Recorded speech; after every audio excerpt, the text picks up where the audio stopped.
All right, let's talk about something important, the National Museum of African American History and Culture plans to open its doors on the Mall in Washington next year. But this morning, the museum's first exhibit is already on display. Jan Crawford is there to show us a celebration of milestone in African American history. Jan, good morning.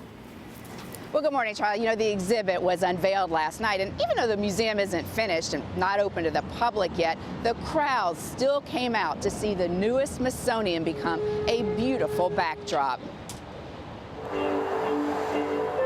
The building on the National Mall may not be ready for visitors, but it proved a fine canvas for the first exhibition at the National Museum of African American History and Culture. We felt that history couldn't wait. It's important that this museum contribute today. Lonnie Bunch is the museum director. And all of us, regardless of race, are shaped in profound ways by the African American experience. So our goal is to make sure that we can tell a rich and complicated history of America. The live event as exhibition included a musical performance and film to commemorate and celebrate freedom. 150 years of the African American experience reaching 5 stories high.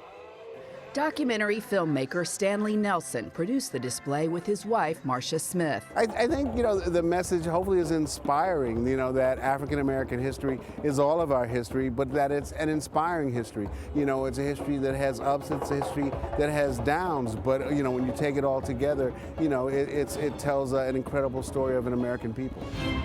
Each of these boxes has a story. The museum had already collected more than 30,000 pieces when we visited curators in a warehouse last year. So this will go in a sports exhibit. Yes. There are gold medals from Olympian Carl Lewis, the jacket of a Tuskegee airman, and even a plane the group used for training ahead of World War II. Triumphs will be celebrated here, and a nation's dark past will be remembered. Looking at those photographs reminds us about that struggle and that a lot of people were involved. There are shackles predating the Civil War and a rail car used nearly 100 years later to segregate white and black passengers. But not every collection has a focus on the past, because history is happening now. Please keep your hands up!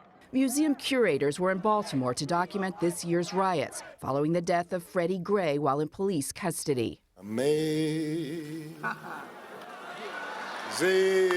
grace.